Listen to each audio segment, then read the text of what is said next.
kita akan sebelum masuk materi ke pertanyaan pemantik.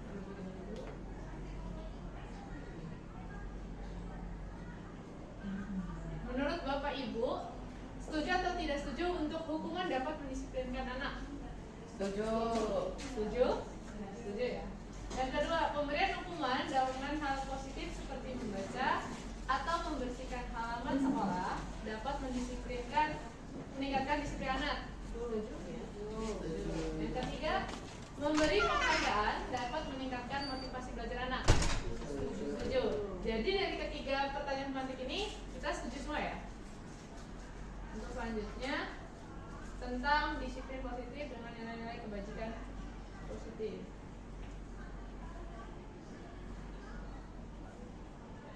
Perubahan paradigma stimulus respon, teori kontrol atau teori pilihan. Siapa sesungguhnya yang memiliki kontrol? Di sini ada dua tabel sini, yaitu stimulus respon dengan teori kontrol atau pilihan. Yang pertama, kita mencoba mengubah orang agar berpandangan sama dengan kita. Teori kontrolnya, kita berusaha memahami pandangan orang lain tentang dunia. Untuk stimulus respon, perilaku buruk dilihat sebagai suatu kesalahan. Semua perilaku memiliki tujuan. Lanjut, yang ketiga, orang lain bisa mengontrol saya. Teori kontrolnya, hanya Anda yang bisa mengontrol diri Anda. Stimulus respon yang keempat, saya bisa mengontrol orang lain. Teori kontrolnya, Anda tidak bisa mengontrol orang lain. Selanjutnya, pemaksaan ada pada saat bujukan gagal. Dan teori kontrolnya, kolaborasi dan konsensus menciptakan pilihan-pilihan baru. Stimulus responnya, model berpikir menang atau kalah. Dan teori kontrolnya, model berpikir menang dan menang. Jadi lebih ke teori kontrolnya untuk positif, stimulus responnya adalah negatifnya. Untuk disiplin positif ada bagan di sini. Jadi kalau untuk disiplin positif yang sering kita ketahui itu ada teori motivasi dengan 5 posisi kontrol. 5 posisi kontrol ini untuk guru. Jadi guru itu ada 5 tipe guru bahasa kita. Yang pertama sebagai teman, pemantau, penghukum, pembuat rasa bersalah, dan manajer. Sedangkan untuk kebutuhan dasar manusia ada bertahan hidup, penguasaan, kasih sayang, kesenangan, dan kebebasan.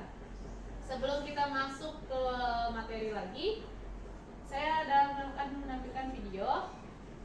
Kira-kira menurut Bapak Ibu, mana yang sifatnya guru, pemantau, teman, manajer, dengan penghukum, dan pembuat rasa bersalah?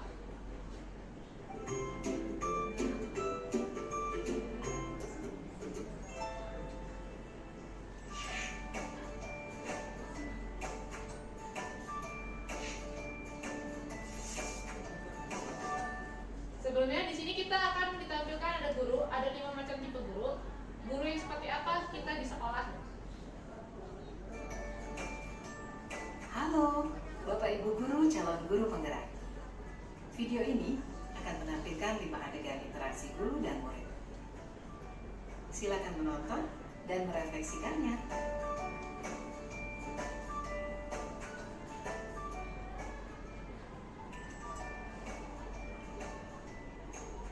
Pagi anak-anak, silakan PR yang kemarin Ibu berikan diletakkan di meja. Anton, kamu sudah mengerjakan belum? Belum mengerjakan saya, Bu. Kamu selalu ya nggak ngerjain PR. Sekarang kamu duduk di depan. Itu jualan. Cepetan sampai jam malam, Bu. Kan saya, Bu. Kamu selalu ya nggak ngerjain PR. Sekarang kamu duduk di depan, lalu tulis. Saya berjanji tidak akan mengulangi lagi. Saya berjanji akan berusaha menjadi murid yang rajin belajar sampai pelajaran saya selesai. Kira-kira untuk guru yang pertama, guru jenis A, itu apa menurut Bapak Ibu? Penghukum, pembuat rasa bersalah, teman, manajer, penghukum. Sekarang guru yang B. Pagi anak-anak, hari ini ada tugas ya. Ada yang belum mengerjakan? Anton, kamu sudah mengerjakan? Belum, Pak. Kamu nggak ngerjain tugas ya? Kamu mau jadi apa nanti? Kamu niat sekolah nggak sih? Coba bayangkan orang tuamu betapa kecewanya sama kamu. Kamu itu sudah kelas 5. Harusnya bertanggung jawab sama dirimu sendiri. Guru jenis B, guru apa? Membuat rasa bersalah. Sekarang guru yang tipe C. Maaf Bu, saya terlambat. Ya udah, nanti jangan diulangi lagi ya. Kalau kamu rajin, ibu senang lihatnya. Ya, lain kali tepat waktu ya masuknya. Tas dulu dong. Kita kan teman. Siapa nih yang jenis B? Jadi kalau aku terlambat lagi, apa ya? Guru tipe C? Ada 5, pemantau, pembuat rasa bersalah, teman, manajerial, dan penghukum. Sebagai? Teman. Guru sebagai teman. Selanjutnya tipe D. Kamu kok nggak pakai baju olahraga? Bapak catat, kamu sudah 3 kali loh nggak ikut olahraga bulan ini. Iya Pak, udah 3 kali berarti saya dapat sanksi Pak. Yang guru D tadi apa? Pemantau. Pemantau dari kalimat apa kira-kira? Dicatat sama bapaknya ya, olahraganya. Selanjutnya Pak guru Iwan itu. Pak Iwan. Ini Bu, saya mau ngumpulin tugas. Maaf ya Bu, saya terlambat ngumpulin tugas. Kenapa kamu terlambat mengumpulkan tugas? Iya Bu, saya kalau sore bantuin ibu jaga warung, gak sempat ngerjain tugas. Kira-kira nih, apa yang bisa kamu perbaiki supaya kamu bisa mengerjakan tugas tepat waktu? Coba, kapan biasanya kamu membantu ibu jualan? Jam 6 sampai jam 8 malam Bu. Bagaimana kalau kamu membuat jadwal? Kapan kamu akan mengerjakan tugas? Oh gitu ya Bu, saya coba deh Bu, terima kasih Bu. Dan yang terakhir, manajerial. Jadi bapak ibu semuanya, kira-kira diri bapak ibu menurut kalian sendiri yang posisi yang mana? Ayo. Manajer saya. Manajer, teman, atau penghukum malahan? Jadi setelah dari posisi kita sebagai posisi kontrol guru, di sini ada segitiga restitusi, di mana segitiga restitusinya ada menstabilkan identitas, validasi kebutuhan, dan menanyakan keyakinan. Di sini segitiga restitusi ini biasanya untuk kalau ada anak yang salah atau telat, seperti itu ya. Jadi untuk selanjutnya itu makna disiplin. Berasal dari bahasa Latin yang artinya disiplina, artinya belajar. Makna asal dari kata ini berkonotasi dengan disiplin diri dari murid-murid Socrates dan Plato. Disiplin diri membuat orang menggali potensinya menuju sebuah tujuan apa yang dia hargai. Namun dalam budaya kita, makna kata disiplin telah berubah menjadi sesuatu yang dilakukan seseorang pada orang lain untuk mendapatkan kepatuhan. Kecenderungan umum adalah menghubungkan kata disiplin dengan ketidaknyamanan, bukan dengan apa yang kita hargai atau pencapaian suatu tujuan mulia. Di sini ada nilai-nilai kebajikan universal. Nilai-nilai kebajikan ada 5. Yang pertama mandiri, kedua bernalar kritis, dan ketiga berkebinekaan global, keempat bergotong royong, dan yang terakhir kreatif. Teori motivasi, hukuman, dan penghargaan serta restitusi. Di sini untuk motivasi dan teori perilaku manusia ya. Di sini ada motivasi eksternal dan internal.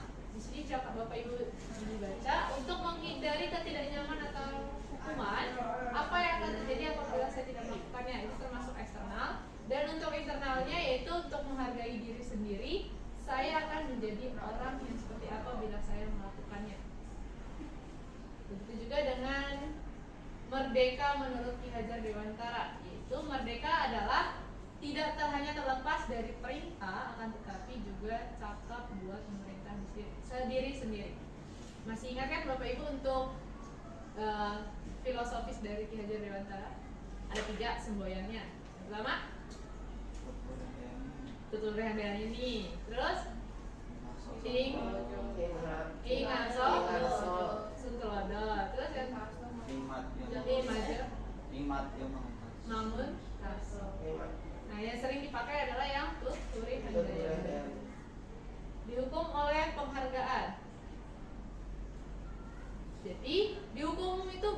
karena kita melakukan hukuman seperti misal bersihin WC atau membersihkan halaman, bukan. Jadi dihukum tuh bisa oleh penghargaan, tetapi penghargaan dihukum oleh penghargaan akan mengakibatkan, pertama penghargaan menurunkan kualitas, yang kedua penghargaan mematikan kreativitas, dan yang ketiga penghargaan mengurangi motivasi intrinsik.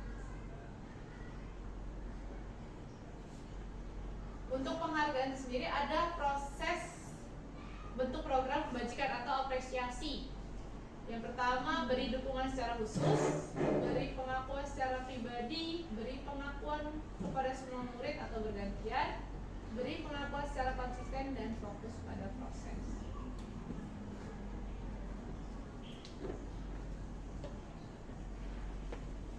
Untuk contoh pengakuan dengan apresiasi kebajikan, di sini ada pembukaan, nilai kebajikan, dan situasi. Yang pertama, pembukanya itu kemarin saya perhatikan. Dengan nilai kebajikannya, rasa empatimu besar sekali. Dan situasinya pada saat menolong murid baru di kelas kita. Begitu juga dengan saya menghargai saat pembukaan. Nilai kebajikannya kepedulianmu. Pada situasinya pada saat kamu membantu teman-temanmu di tugas kelompok. Selanjutnya,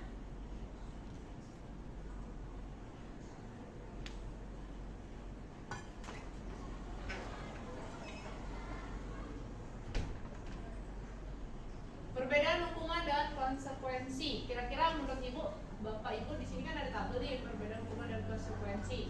Bedanya hukuman dan konsekuensi apa? Kita kalau PMP masuk baru Hukuman dan konsekuensi. Kira bedanya apa?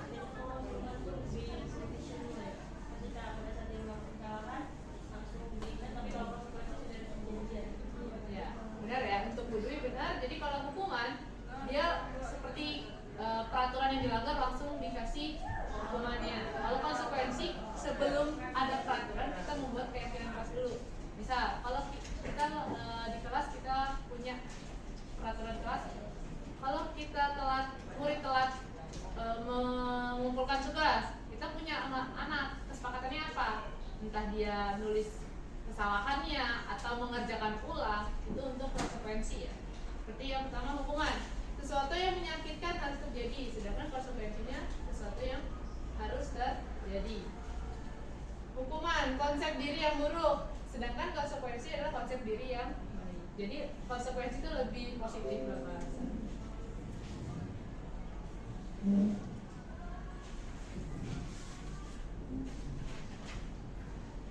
Dari kalau hukuman, konsekuensi terakhir yaitu ada restitusi.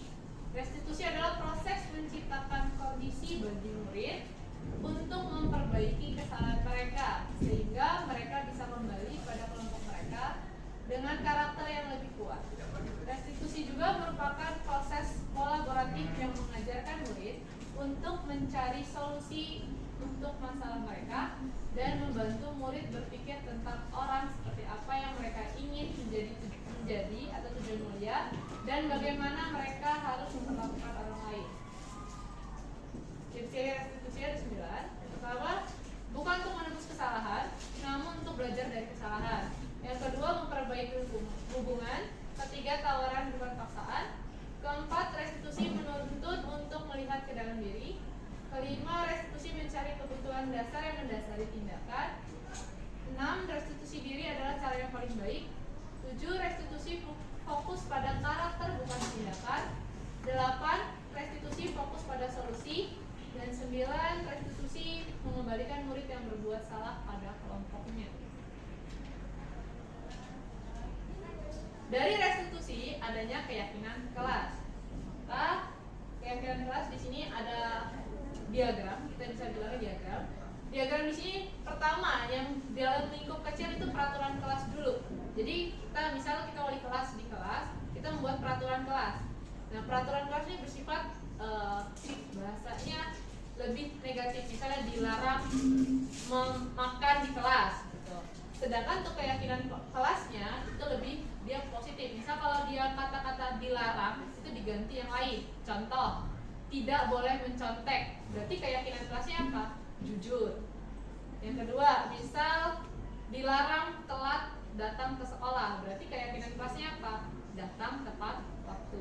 Tuh.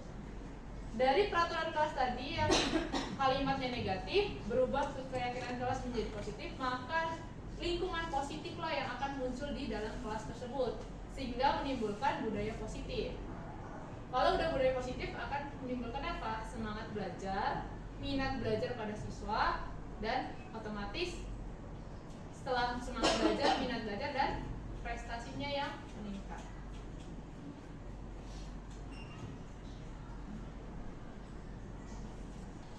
Seperti ini ada kegiatan pendalaman keyakinan kelas, tabel T dan tabel Y. Iya. Untuk hormat di kelas tabel Y ya, ada terlihat, terdengar, berperilaku. Sedangkan misalnya di sininya hormat, tampak seperti, tidak tampak seperti. Lihat di sininya kita bisa lihat untuk hormat, kami meyakini bahwa sangat penting untuk menghormati semua orang dan barang milik orang lain. Bekerjanya, kami meyakini bahwa sangat penting untuk mengerjakan segala pekerjaan atau mengikuti kegiatan yang telah ditugaskan. Dan untuk diterima dan memiliki, kami meyakini bahwa sangat penting untuk merasa diterima pada suatu kelompok dan saling peduli satu dengan yang lain.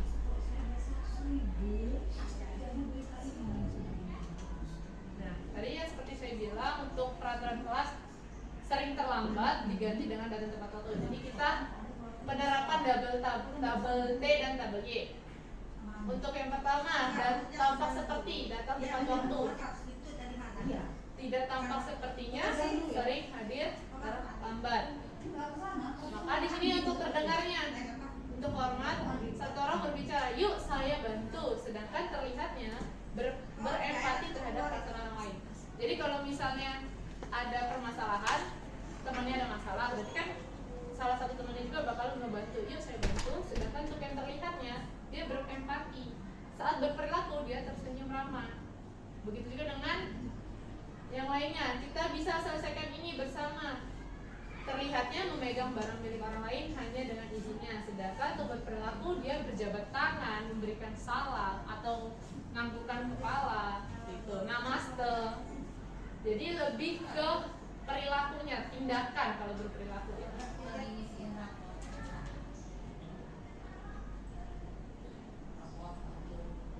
Lalu untuk ini ada pertanyaan dari saya untuk Bapak Ibu, kira-kira jawabannya apa untuk keyakinan kelas?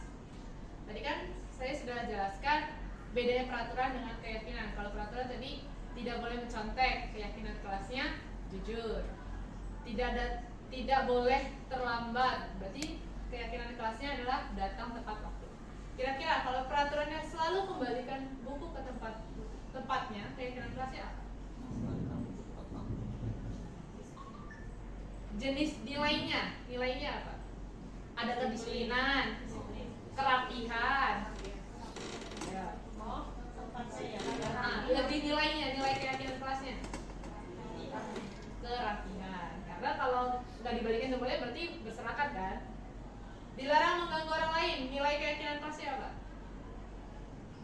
Menghormati, menghargai, kedisiplinan, kerapihan. Seperti itu nilai-nilainya. Menghargai. Hadir di sekolah 15 menit sebelum disiplin. Tanggung jawab, Dilarang melakukan kekerasan. menghargai, menghormati, menghormati. Dilarang menggunakan narkoba. kesehatan, Bergantian atau menunggu giliran. menghargai, Bisa menghargai dan disiplin. Gunakan masker. kesehatan, Jangan berlari di kelas atau koridor. Menghargai bisa biar gak berisik ya. Terus jalan keamanan, karena keamanan untuk diri sendiri dan orang lain. Nah, kita lihat jawabannya. Satu. Ternyata selalu kembalikan buku ke tempatnya adalah rasa tanggung jawab. Yang lainnya kita benar semua, hanya yang nomor 1 tadi. Untuk kebutuhan dasar manusia dan dunia berkualitas. Kebutuhan dasar manusia di sini ada 5. Yang pertama bertahan hidup, rasa kasih sayang dan rasa diterima, penguasaan, kesenangan, dan yang terakhir kebebasan. Pasti kita sebagai manusia punya kelima ini dong, rasa ini. rasa kebutuhan dasar manusia. Ini untuk yang 5 posisi kontrol tadi. Yang dari video kita lihat tadi ada penghukum, membuat orang merasa bersalah, teman, pemantau, dan manajer.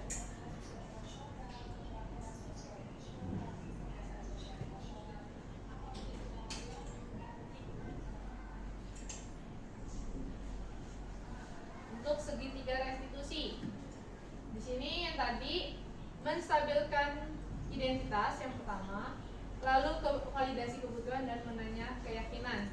Contoh, misal murid kita ada yang sering terlambat, kita nanyain dulu kenapa dia bisa. Kita sebelum kita ngomong nanya kenapa dia sering terlambat, kita tanya. Setiap orang pasti pernah melakukan kesalahan. Dia, istilahnya bahasa kita, menenangkan dia.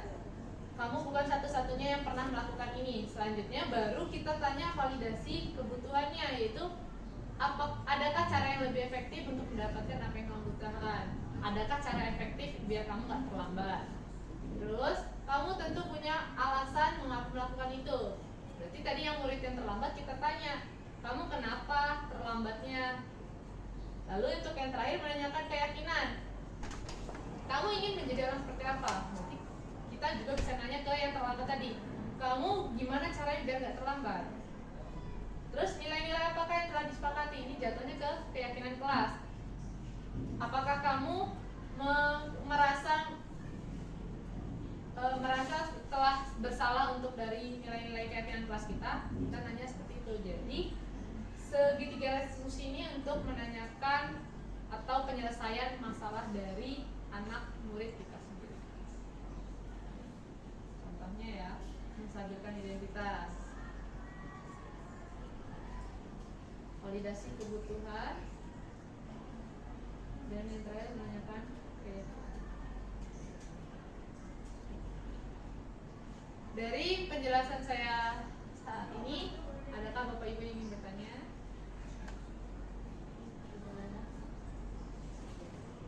Ya, ada yang bertanya? Ya. Itu tadi ada 5 jenis kepribadian guru kan? Iya. Itu kalau kan Ibu sebagai calon guru, 5 itu menurut Ibu apakah itu hanya penggolongan, ya guru ini punya sifat ini, guru ini punya ini, atau 5 ini semuanya buruk, atau mungkin dari 5 ini salah satunya ada yang baik?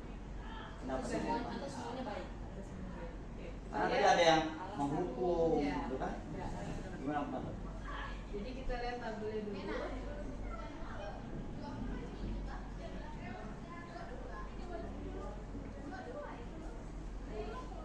Untuk di sini 5 posisi kontrol guru ya. Untuk penghukum di sini ada kalimat menghardik, menunjuk-nunjuk, menyakiti, menyindir, atau mengancam ya. Kalau kamu tidak melakukannya, awas ya, berarti kan mengancam. Dengan hasilnya memberontak, menyalahkan orang lain, berbohong. Jadi menurut saya untuk sebagai guru penggerak, penghukum untuk guru itu tidaklah benar. Karena apa? Jadi anaknya malah bikin negatif akhirnya, benci sama gurunya, males belajar, otomatis itu. Tapi kalau untuk membuat orang bersalah, dia masih bersifat positif. Begitu juga dengan teman, pemantau, dan manajer. Hanya saja untuk penghukum tidaklah benar. Jadi kalau yang tadi mengakibatkan seseorang yang bersalah itu baik ya, masuk kepribadian yang baik gitu ya, termasuknya. Dibilang baik juga enggak, hanya kita biar menyadarkan mereka. Tapi boleh ya? Boleh. Ini kan. Ya, menyadarkan mereka. Kalau mereka sekolah itu jangan main-main. Kita sedangkan orang tuanya nyekolahinnya dengan susah payah. Berarti nggak salah juga. Nggak salah juga. Hanya kalau yang salah menurut saya itu penghukum. Terus ada berapa? Yang selebihnya kayak manajerial itu paling perlu ya. Manajer perlu. Baik lah ya. Misalnya kayak tadi terlambat, kalau anaknya sering terlambat, berarti kan kita sebagai manajer nanyain. Misalnya kalau kamu terlambat karena bangun kesiangan, berarti kita sebagai manajer bilang, kamu bangunnya harus lebih pagi. Caranya bangun pagi gimana? Masang alarm. Atau kita sebagai manajer kalau wali kelas bisa berkomunikasi dengan wali muridnya. Bu, anaknya dibangunin biar nggak telat sekolah. Bagaimana? Tidak? Yang lainnya ada yang kira-kira? Kayak Ini ada slide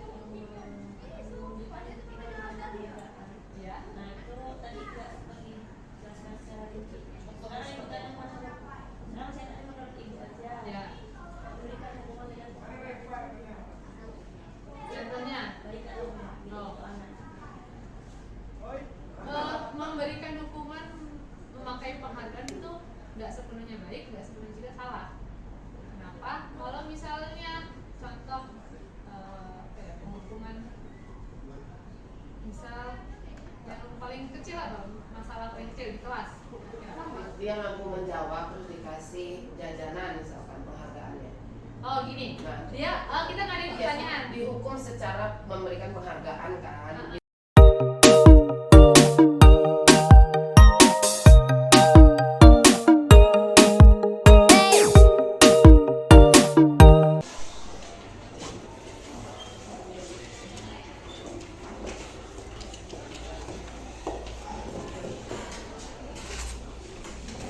Selamat pagi anak-anak. Pagi, Bu.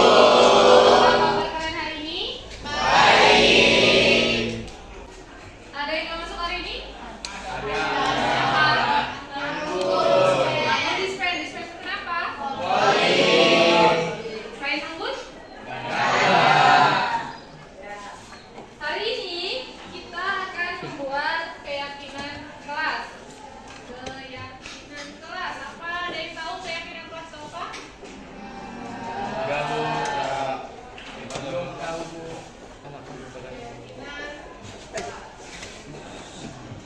Keyakinan kelas itu mirip dengan peraturan. Ada yang tahu peraturan? Nggak tahu belum. Peraturan ya aturan. Jadi kita biar dianggap lurus ya, nggak belok-belok. Di sekolah masih ada namanya peraturan sekolah, tata tertib sekolah yang harus kita patuhi. Begitu juga dengan di kelas, ada namanya peraturan kelas, tapi kita ganti dengan kalimat keyakinan kelas. Apa itu keyakinan kelas? Keyakinan kelas adalah keyakinan dari dalam diri kalian dan kalian bertanggung jawab atas apa yang kalian yakini. Contoh, kesepakatan kelas. Keyakinan kelas itu dari kesepakatan kelas. Contoh misal kalian punya kesepakatan antar teman, antar masing-masing kelas, antar wali kelas, antar guru mapel yang ada di kelas kalian. Nah, kalau keyakinan kelas bedanya dengan peraturan, itu diletakkan keyakinan tidak sama dengan peraturan. Itu bedanya di kalimat positif dan negatif.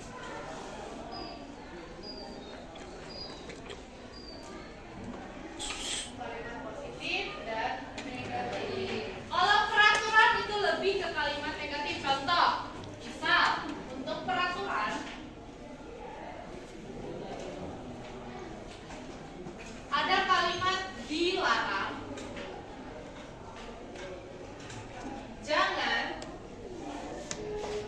dan tidak boleh. Seperti yang pertama, kalau misalnya dilarang membuang sampah sembarangan.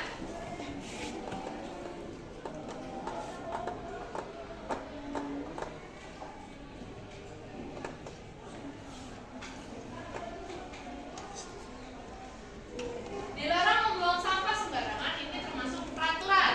Tapi kalau untuk keyakinan kelas kalian itu bisa diganti dengan kalimat positifnya, yaitu jagalah kebersihan. Lagi contoh peraturannya,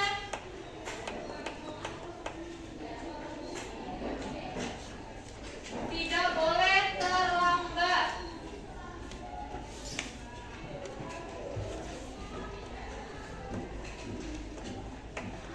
Maka keyakinannya bisa kalian ganti dengan datang tepat waktu.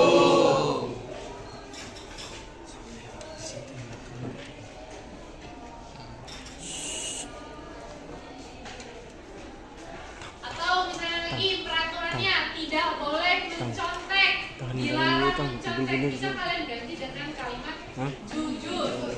Nah, dari ketiga contoh yang udah Ibu kasih, apakah ada kesulitan di antara kalian yang belum paham?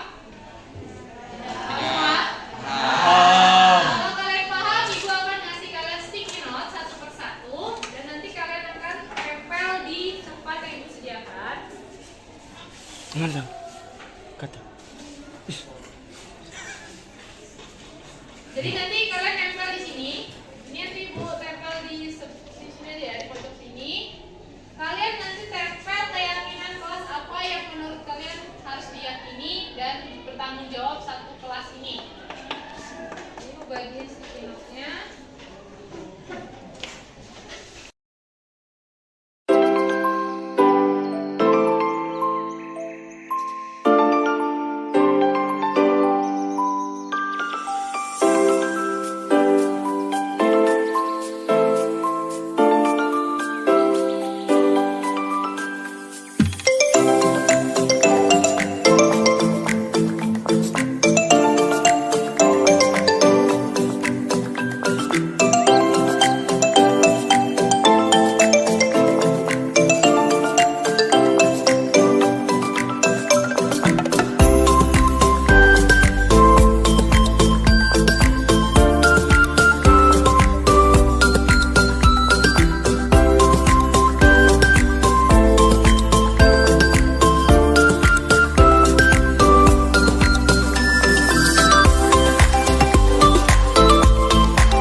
bertanggung jawab atas diri kalian sendiri.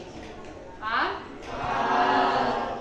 Sekian pembelajaran hari ini. Saya Iri, selamat pagi. Pagi, Bu.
Lapor 1251 berjumlah 36 siswa, izin 1, siap. Lapor kelas 12 IPA 2 berjumlah 35 siswa, izin 1, siap. Lapor kelas 12 IPA 3 berjumlah 35 orang, izin 1, siap. Lapor kelas 4 berjumlah 36 siswa, sakit 2, kapan keterangan 3, siap. Lapor 12 kali berjumlah 34 siswa, sakit 1, tanpa keterangan 1, siap. Lapor 12 IPA Lah ngapa nggak dipakai nih kan? berjumlah 32 siswa, siap lengkap. Lapor 12 IPA 2 berjumlah 3 siswa, sakit 3, siap.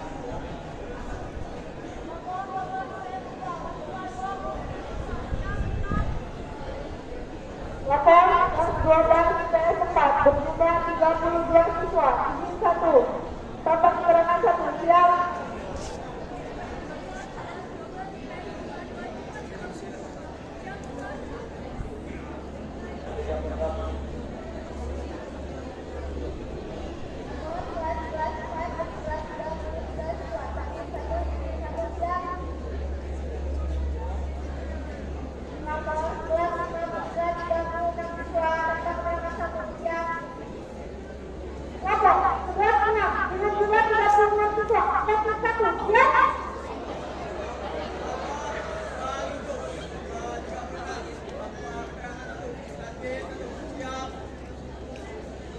Lapor kelas 8 berjumlah 36 siswa, sakit 1, siap.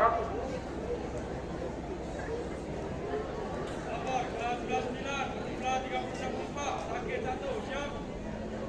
Lapor kelas 11 berjumlah 34 siswa, tanpa keterangan 1, siap. Lapor kelas 11 berjumlah 35, izin 1, siap. Lapor 11 berjumlah 33 siswa, siap lengkap.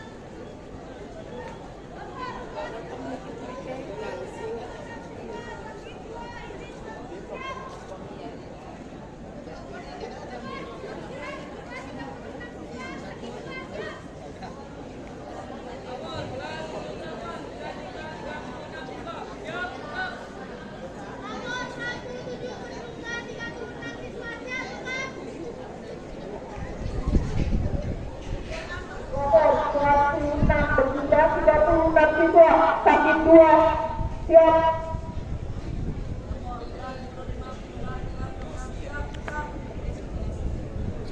Lapor kelas 10 buat dengan jumlah 36 siswa, sakit 3, izin 1, siap. Lapor kelas 10 3 berjumlah 36 siswa, izin 1, tanpa keterangan 2, siap. Lapor kelas 22 berjumlah 36 siswa, sakit 1, siap.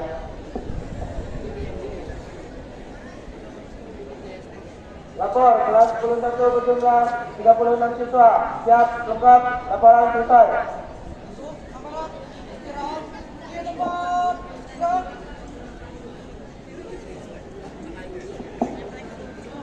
Selamat pagi, salam sejahtera buat kita semua.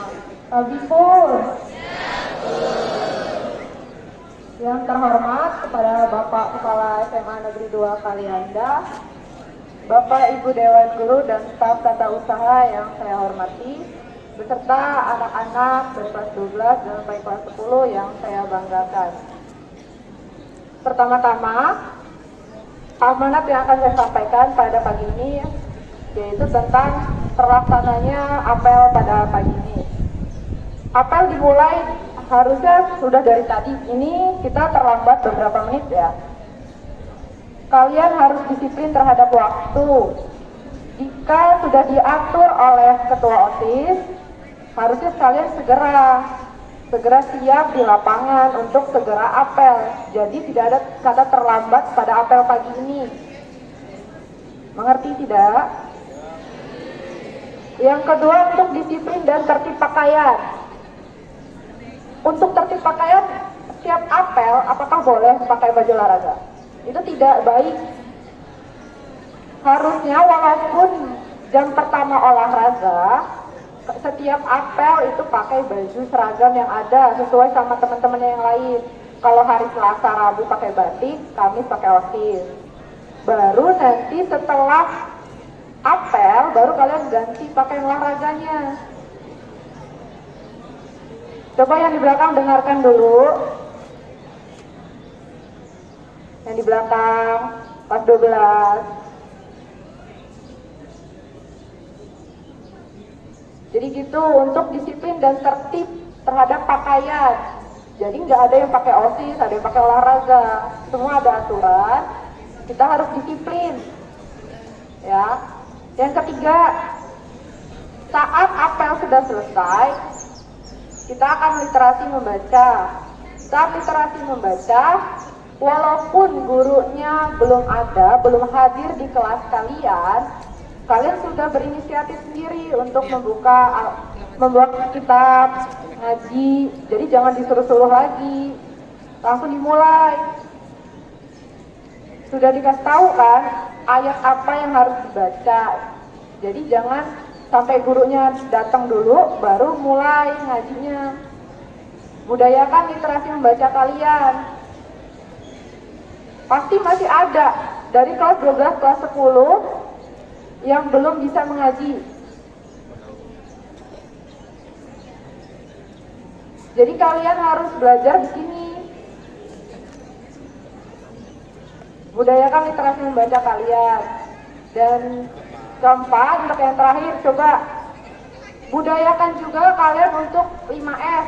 Apa itu 5S?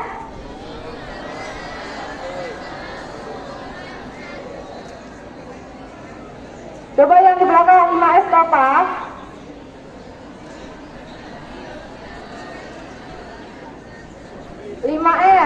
Budaya 5S, senyum, sapa, salam, sopan, dan santun.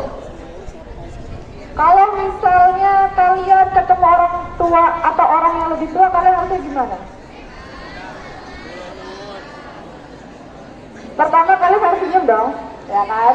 Senyum, salam. Walaupun mau ketemu di mana, mau ketemu di pasar, kalau misalnya kalian ketemu gurunya, harus kalian apa? Salam enggak? Salam. Sekolah kita sudah membudayakan 5S setiap pagi, maka kalian harus salaman, senyum, sapa di lobi, ya kan? Ya, Bu. Nah, di situ kita harus membudayakan senyum, sapa, salam, sopan, dan santun. Untuk kesantunan, kalau di kelas, ketika guru sudah menyampaikan materi, jangan kalian ada yang tidur, makan, ngobrol, main HP. Bukan karena ada P5 terus kalian santai dengan HP kalian, nggak gitu caranya. Ada untuk kelas 11, 12 kan ada mata pelajaran yang tidak memakai HP. Kalau tidak memakai HP, tolong HP-nya disimpan dulu atau dimasukin box, taruh di wakal. Jangan kalian saat pelajaran yang tidak memakai HP, kalian pakai HP. Nanti kalau disita, nangis.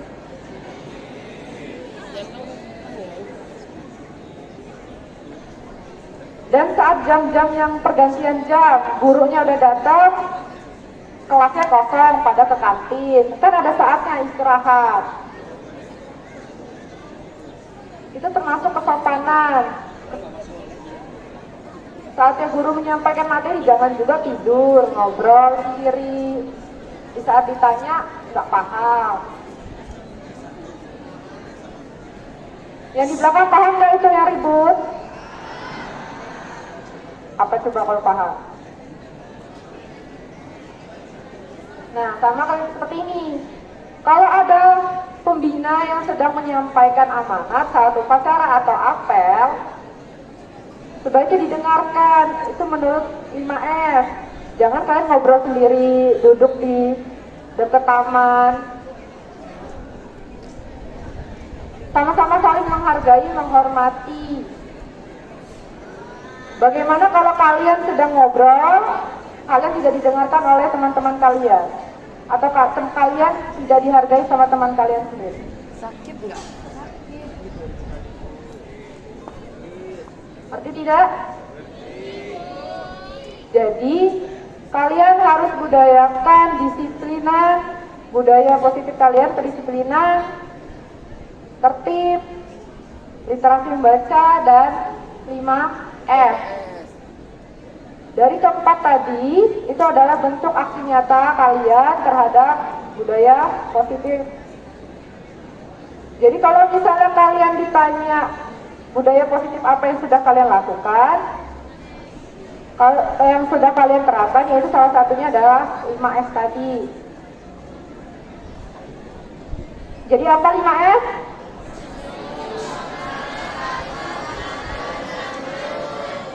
Ya, 5F senyum, sapa, salam, sopan, dan santun, baik di sekolah maupun di luar sekolah dengan orang yang lebih tua. Demikian amanat dari saya. Cukup sekian dan terima kasih.